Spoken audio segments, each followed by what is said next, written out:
नमस्कार छात्रों। आज दिनांक 28 जुलाई 2021 बुधवार। दोस्तों, पिछली क्लास के अंतर्गत हम समय सारणी के सिद्धांत एवं कठिनाइयों के संदर्भ में विस्तार से अध्ययन किया था।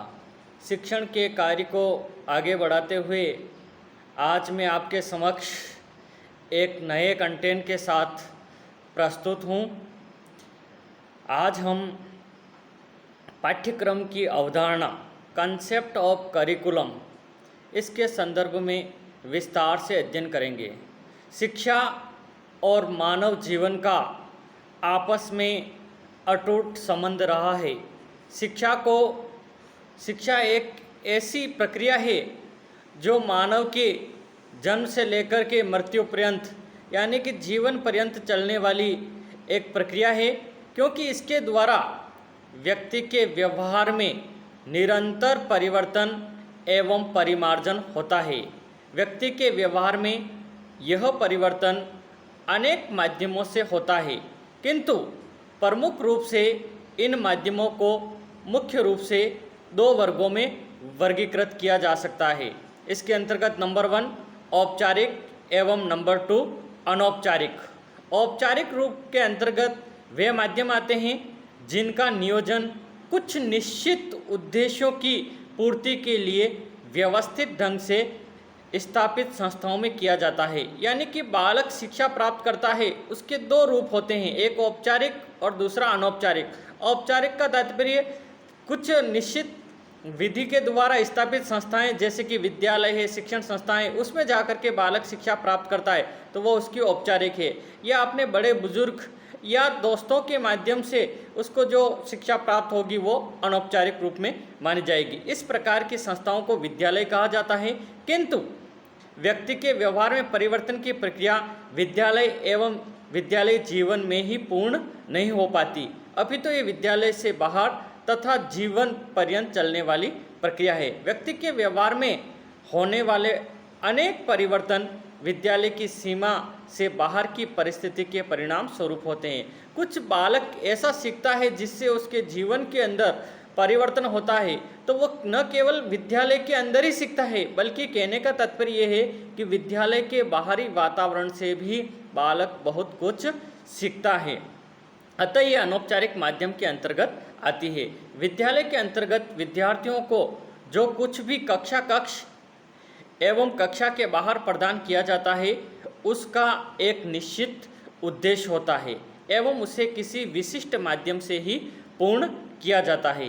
हमारे कुछ संप्रति अथवा संकल्पनाएं होती है कि एक कक्षा विशेष उत्तीर्ण करने के पश्चात विद्यार्थी के व्यवहार में अभीष्ट परिवर्तन आएगा, परंतु यह परिवर्तन किस प्रकार लाया जाएगा, किसके द्वारा लाया जाएगा और कितना लाया जाएगा आदि अनेक ऐसे प्रश्न हैं जिसका समाधान पाठ्यक्रम जैसे स्रोत यानी कि साधन से होता है। यानी कि बालक के अंदर क्या व्यवहार परिवर्तन लाया जाएगा, कितना लाया जाएगा, किस प्रकार से लाया जाएगा, इस सब का जो माध्यम होता है वो सिलेबस होता है, पाठ्यक्रम होता है। इसी के आधार पर, इसी साधन के आधार पर बालक के व्यवहार के अंदर परिवर्तन किया जाता है। अतः पाठ्यक्रम का अर्थ, परिभाषा, क्षेत्र एवं उसके विकास के स्वरूप को समझना हमारे लिए बहुत ही आवश्यक होता है। पाठ्यक्रम की अवधारणाओं को समझने के पश्चात दूसरा बिंदु हम लेते हैं पाठ्यक्रम का अर्थ, मीनिंग ऑफ करिकुलम। पाठ्यक्रम का क्या अर्थ होता है? दोस्तों, पाठ्यक्रम के अर्थ को परिभाषित करते हुए विभिन्न विद्वानों ने पाठ्यक्रम के अर्थ को परिभाषित करने का प्रयास किया है, जिसको कि हम समझने का प्रयास करेंगे। पाठ्यक्रम के शिक्षा के लक्ष्यों की प्राप्ति में अपना एक महत्वपूर्ण योगदान होता है। पाठ्यक्रम राज्य सरकार द्वारा निर्मित विभिन्न शैक्षिक बोर्डों द्वारा तय किया जाता है।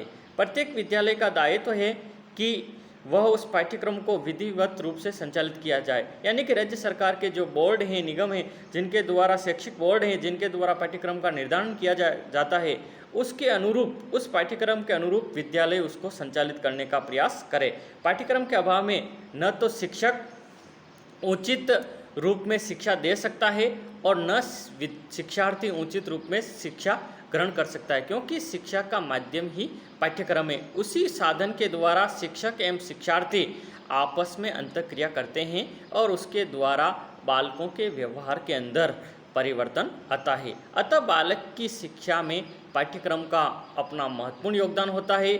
पाठ्यक्रम शिक्षा का मूलभूत आधार एवं एक केंद्र बिंदु है जिसके चारों तरफ संपूर्ण शिक्षा की प्रक्रिया चलती है। पाठ्यक्रम के अर्थ को मुख्य रूप से 3 अर्थों में स्पष्ट किया जा सकता है।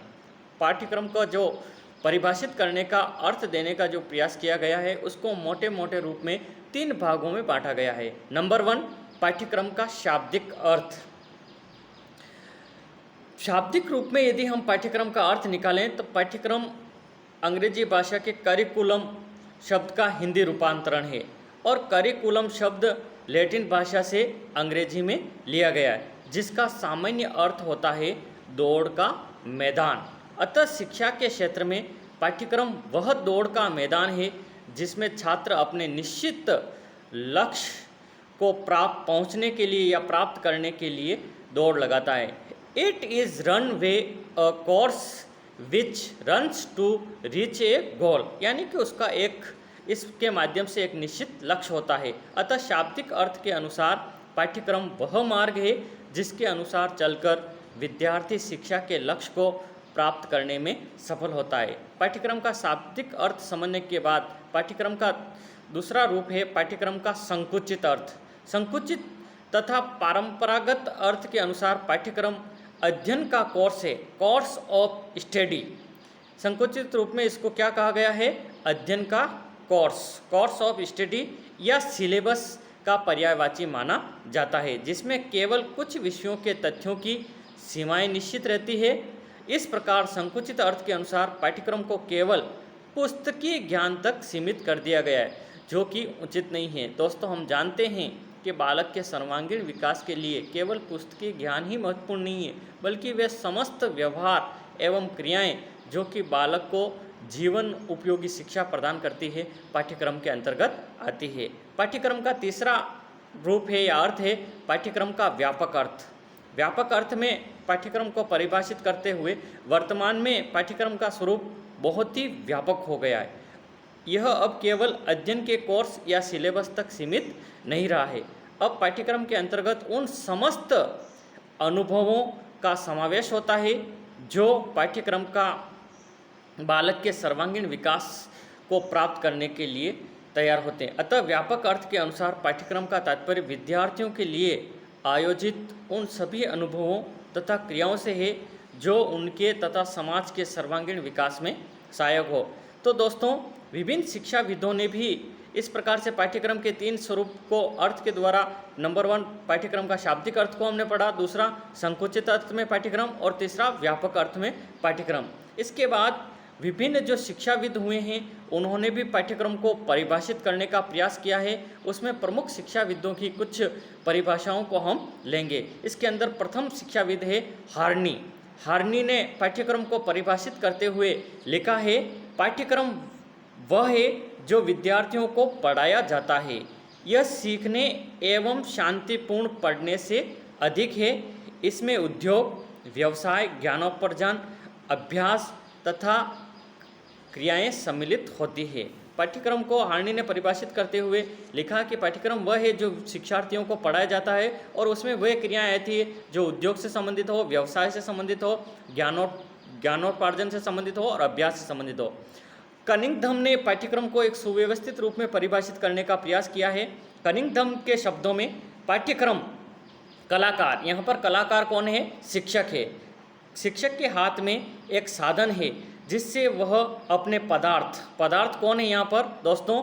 स्टूडेंट, विद्यार्थी को अपने आदर्श क्या होता है स्टूडेंट का? लक्ष्य या उद्देश्य के अनुसार अपने कलागृह, और कलागृह कौन होता है? शिक्षालय, जहाँ पर बालक पढ़ता है, में चित्रित कर सके। यानी कि एक बहुत ही सुंदर रूप में पाठ्यक्रम को परिभाषित करने का प्रयास कनिंघम ने कहा है। उन्होंने कहा है कि पाठ्यक्रम कलाकार शिक्षक के हाथ में एक साधन है जिससे यह अपने विद्यार्थी को अपने आदर्श उद्देश्य के अनुसार अपने कलागृह शिक्षालय में चित्रित कर सके।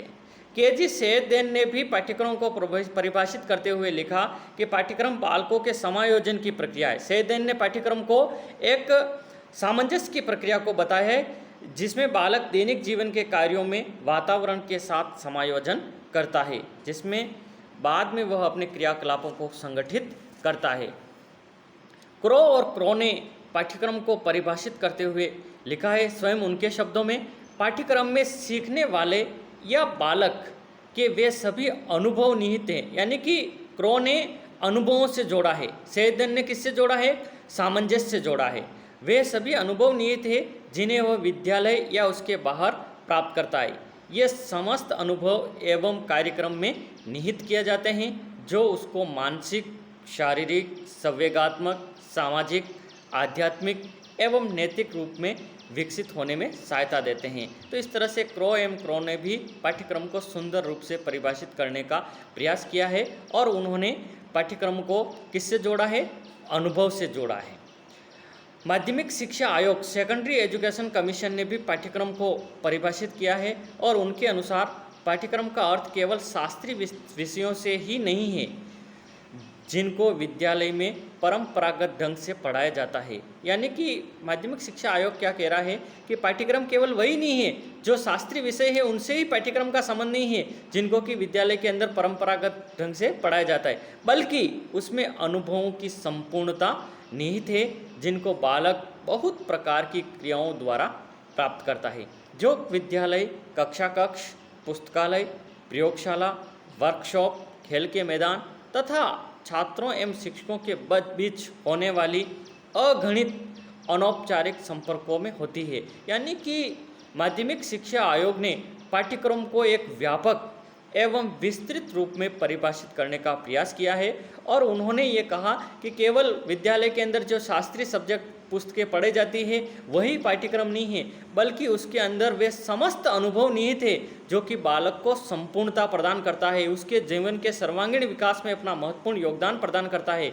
और इसके अंदर कक्षा कक्ष भी आएगा, पुस्तकालय, प्रयोगशाला, है ना, खेल के मैदान आदि और इससे भी अधिक अगणित अनौपचारिक संपर्क जो शिक्षक एवं बालक के मध्य होता है, जिसके द्वारा बालक के व्यवहार में परिवर्तन आता है, सम्मिलित है। इस प्रकार विद्यालय का संपूर्ण जीवन पाठ्यक्रम हो जाता है जो बालक के जीवन के सभी पक्षों को स्पर्श करता है और संतुलित व्यक्तित्व के विकास में सहायता प्रदान करता है। तो दोस्तों, इस प्रकार से आज की इस क्लास के अंतर्गत हमने पाठ्यक्रम की अवधारणा, उसका अर्थ को हमने तीन रूपों में पढ़ा था, शाब्दिक अर्थ में, संकुचित अर्थ में और व्यापक अर्थ में। उसके बाद विभिन्न विद्वानों की परिभाषाओं को हमने देखा था। तो आज की इस क्लास के अंतर्गत मैं सोचता हूँ कि पाठ्यक्रम क्या है, उसकी क्या अवधारणा है और उसका क्या अर्थ है और क्या परिभाषा है, इस कंटेंट आपके क्लियर हो गया होगा। दोस्तों, शिक्षण के आगे की क्लास के अंतर्गत जब भी हम मिलेंगे, पाठ्यक्रम का स्वरूप, उसकी प्रकृति और टाइम मिला तो अच्छे पाठ्यक्रम की विशेषताओं के ऊपर भी हम चर्चा करेंगे। जय हिंद, जय भारत।